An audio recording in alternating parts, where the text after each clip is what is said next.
Capitalism has its critics and its defenders. These days, it seems like hardly anyone is indifferent. Some people say that capitalism encourages bad behavior. Others say that it's the best way to create a prosperous and free society. Underlying both of these arguments are assumptions about what capitalism actually means. Typically, the word is used to describe a system of free markets and private ownership. Anything other than capitalism is assumed to involve more regulation and government intervention. While a free market is one of the characteristics of capitalism, there is another characteristic that is perhaps more relevant to the debate. Capitalism as a system emerged alongside industrialization, and these two concepts are closely related. So, to better understand capitalism, we need to take a closer look at what happened during the industrialization process. What happened in general terms is that the economy became less labor-intensive and more capital-intensive. Capital in this context refers to the tools, machines, and productive assets used to make goods.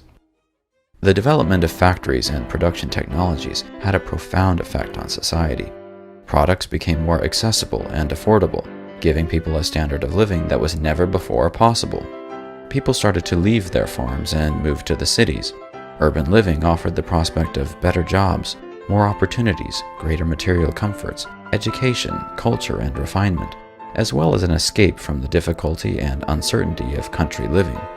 These seemed to be positive results, but in the process of urbanization, something happened that began to affect society in a negative way.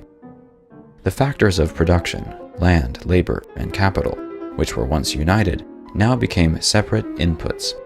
In the country, the ideal was for a farmer to work his own land using his own tools.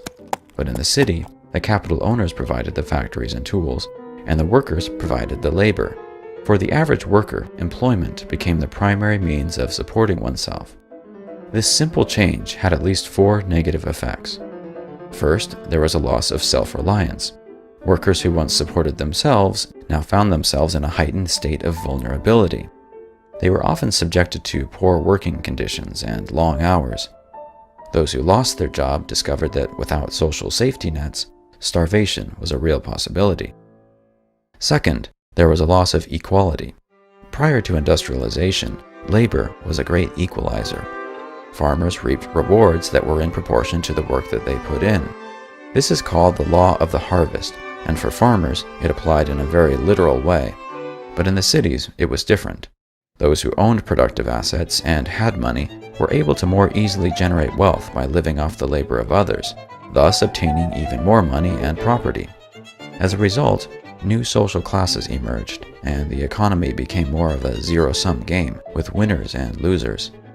People found that in this new environment, the law of the harvest was more ambiguous. Rewards were not always in proportion to efforts, but rather one's property, connections, and ability to manipulate the system. In the city, the rich and the poor learned that they needed each other. Capital owners needed employees. Workers needed jobs.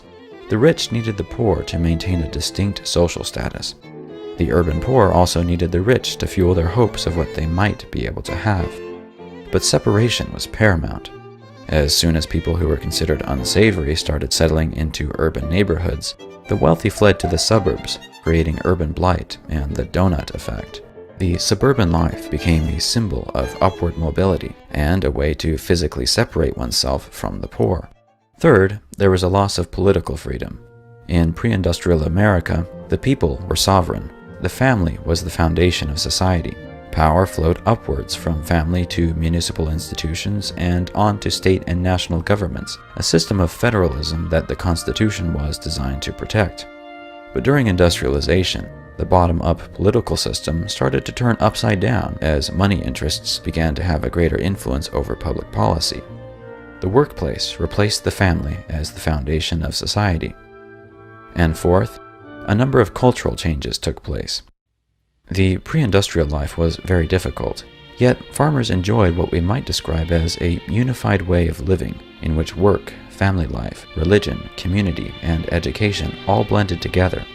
After industrialization, concepts that were once united now became separated, and people began to compartmentalize their lives. Markets and morality, profit and planet, liberty and equality, work and life These now became mutually exclusive objectives, as if they had to be kept in balance. You couldn't pursue one without sacrificing the other. As workers became detached from the fruits of their labors, our society began to place a greater premium on buying and consuming things, rather than making them. Consumerism replaced craftsmanship. A person's occupation became the foundation for his identity. Previously, people tended to be generalists. Now it's all about specialization. Gender imbalances also emerged. As men began leaving the home to work in the factories, the home was no longer the place to be. Soon, women also wanted to leave, so that they too could take advantage of all the opportunities that capitalism has to offer. We can summarize all these negative effects by saying that previously, economic activity was something designed to support the lives of the people. But in the new system, people had to adapt to the economy and to its demands. All these changes can be attributed to the simple fact that labor and capital became separated. This separation, while tending to be overlooked, is one of the defining characteristics of our modern capitalist system. Identifying this issue as the culprit, as opposed to other characteristics of capitalism, is a useful insight that can help us as we consider the question of where to go from here.